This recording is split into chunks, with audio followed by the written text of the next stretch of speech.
Hello friends, welcome back to my channel. And আজকে আমি চলে যাচ্ছি একটি নতুন ব্লগ ভিডিও বানাতে, সেটাও অবশ্য বনগাঁ। তোমরা হয়তো বনগাঁ নাম অনেকে শুনেছো, বাট ওখানে ওঠা তিনটে খুব বড় বড় বিশিষ্ট পুজো হয়। তো সেই ভিডিও আমি তোমাদের কাছে আজকে নিয়ে চলে আসছি। আর যারা ভাবছো কিভাবে পৌঁছাবে তাদেরকে আমি ডিটেলসটা বলে দিই।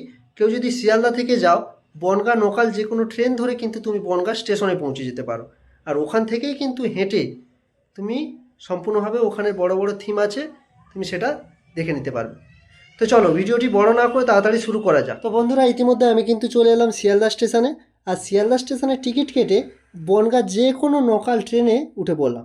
10 থেকে 15 মিনিট সাফারি করার পর পৌঁছে গেলাম গোবরডাঙ্গা স্টেশন। আর এখানে কিন্তু আমি দেখতে পাচ্ছি 44তম সর্বজনীন দুর্গা উৎসব বিধান স্মৃতি সংঘ। তো হ্যালো ফ্রেন্ডস, ইতিমধ্যে আমি কিন্তু চলে এসেছি বনগাঁতে। আর এখান থেকে হেঁটে 5 মিনিট আমি চলে যাব কিন্তু সর্বপ্রথম বিধান স্মৃতি সঙ্গে। ওখানে অঙ্গীকার থিম হচ্ছে। তো চলো তোমাদেরকে ওই থিমটা দেখাই, তারপর অন্যান্য থিমগুলো দেখাবো। তো অলরেডি এটা কিন্তু রাস্তার পাশেই একদম থিমটি তৈরি হয়। জাস্ট দেখো, তোমরা দেখে হয়তো বুঝতেই পারছো কত সুন্দর লাগছে এবং কত সুন্দরভাবে নিখুঁতভাবে কাজ দেখো। আর ন্যাচারালি জিনিস দিয়ে তৈরি। তো চলো তোমাদেরকে ভেতরটা একটু দেখাই। ভেতরে সমস্ত জিনিসগুলো দেখলে তোমরা হয়তো বুঝতে পারবে। তো তার আগে এই কাকুটির সঙ্গে একটু কথা বলে নেবো। কাকু, এগুলো কি দিয়ে তৈরি হচ্ছে? বোনা লতা। আটল বোনা লতা। হ্যাঁ, বুকি বাঁধা সব বুকি বিটি। আচ্ছা কাকু, বিশেষত ওই লতা দিয়ে তৈরি হচ্ছে এগুলো, তাই তো? হ্যাঁ, বাহ। কুঞ্চি দিয়ে বাঁধা। হ্যাঁ, কুঞ্চি ঢুকে ওই লতা দিয়ে ও বাঁধা। আচ্ছা আচ্ছা, এগুলো কুঞ্চি দিয়ে বাঁধা, তাই তো? থিমের বিশেষত্বগুলো দেখুন।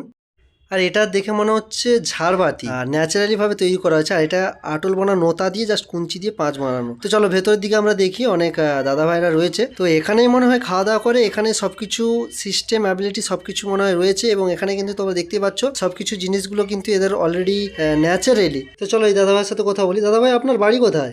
পূর্ব মেদিনীপুর।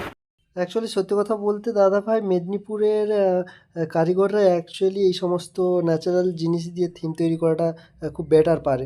তাছাড়া আর কি কি দিয়ে থিম তৈরি হচ্ছে? পাতা এবং খড় বিভিন্ন মেটেরিয়াল দিয়ে, তারপরে গাছের শেকড় আছে, তারপরে ওই যে বাঁশের কঞ্চি আছে। আর চোখের সামনে কিন্তু তোমরা দেখতেই পাচ্ছ ওটা হগলা দিয়ে তৈরি হচ্ছে, হগলা পাতা দিয়ে। আর এদিকে কিন্তু তোমরা দেখতে পাচ্ছ বিভিন্ন ম্যাটেরিয়াল দিয়ে জিনিস তৈরি হচ্ছে।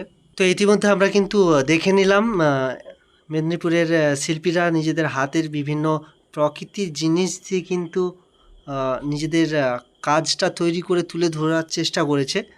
তো চলো এর সাথে সাথে আমরা প্যান্ডেলের ভেতরটা তোমাদেরকে দেখাচ্ছি।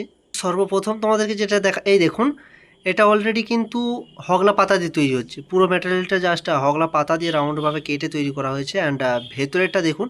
আর এখানে গোল রঙের একটা চাকতি তোমরা কিন্তু দেখতে পাচ্ছ জাস্ট। আর ওপরের দিকে একটা গোল চাকতি, জাস্ট একটা গোলাপ ফুলের পাপড়ির মতো করা হয়েছে। আর এদিকে তোমরা দেখতেই পাচ্ছ এটা কিন্তু একটা হাত পুরো হাত রাখা রয়েছে, ঠাকুরের হাত, যেহেতু হাতের ওপর ঠাকুরটা থাকবে এরকম একটা সিস্টেম করা হয়েছে। আর এদিকে তোমরা দেখতেই পাচ্ছ ছোট ছোট জাস্ট অনেকগুলো কিন্তু থ্যাম্বেল সারি সারিভাবে সাজানো রয়েছে। তো তোমরা যদি এখানে না ঘুরতে আসো, জাস্ট এই সুন্দর লুকটাকে কিন্তু উপভোগ করতে পারবে না। তো চলো এর সাথে সাথে তোমাদের কিছু আমি সিনেম্যাটিক শট দেখিয়ে দিই।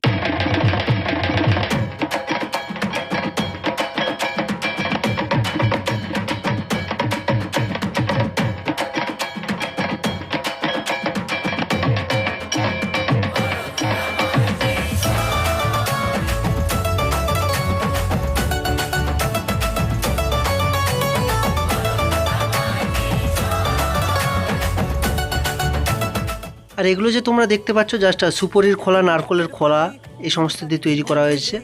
আর এই যে ভিতরে রয়েছে এটা তালপাতা দিয়ে তৈরি করা হয়েছে। তো চলো তোমাদের এবার ভেতরের কিছু কাজ রয়েছে সেগুলো একটু আমি দেখাই।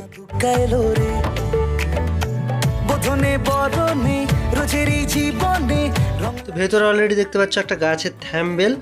আর বাঁদিকে কিন্তু তোমরা একটা দেখতেই পাচ্ছ জাস্ট বড় ধরনের মূর্তি এবং দুটো হাত কিন্তু রাখা হয়েছে। এগুলো জাস্ট বাইরের মুভমেন্ট তুলে ধরার জন্য। চলো ফ্রেন্ড, সেকেন্ড আমি চলে এলাম মিলন সঙ্গে। আর এখানে যে থিমটা উঠেছে সেটা হলো প্যারিসের ডিজল্যান্ড। চলো তোমাদেরকে দেখাই। তো ইতিমধ্যে আমি চলে এসেছি প্যারিসের ডিজল্যান্ড প্যান্ডেলের সামনে। তো চলো তোমাদের কিছু সিনেম্যাটিক শট দেখাই।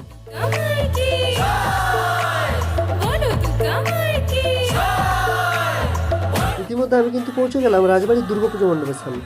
তো চলো ভেতরের লুক মুভমেন্টটা কতটা সুন্দর সেটা তোমাদেরকে দেখানোর চেষ্টা করি।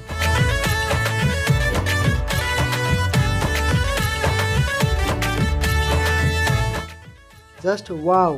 উপরের সিলিংগুলো কিন্তু খুব সুন্দরভাবে ফানুসের মতো তৈরি করে সাজিয়েছে।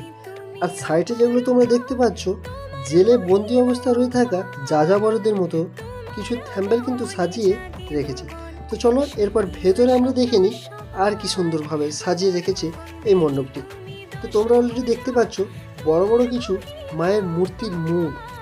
তো এই মূর্তির মুখগুলো দেখো খুব সুন্দরভাবে ম্যাটেরিয়ালভাবে সাজিয়েছে, এবং ওপরের যে সিলিংয়ের কাজটা খুব সুন্দরভাবে কাপড় দিয়ে কিন্তু তৈরি করা হয়েছে। স্বর্গ হাতে ঢাকের তালে হৃদয় গড়ের মাঠ দে ছুট প্যান্ডেলেতে আবেগের গন্ধ নিতে আলোর সাজে সেজেছে বন্ধুরা, ভিডিওটি যদি ভালো লেগে থাকে লাইক, কমেন্ট, শেয়ার আর সাবস্ক্রাইব করুন, এবং নেক্সট ভিডিও নিয়ে আসছি খুব তাড়াতাড়ি আপনাদের জন্য। All the best. নতুন করে খুশির এই মেজাজে শরতের ছোঁয়া যে আজ তোলা জয়ধ্বনি আগমনীর সুরে সুরে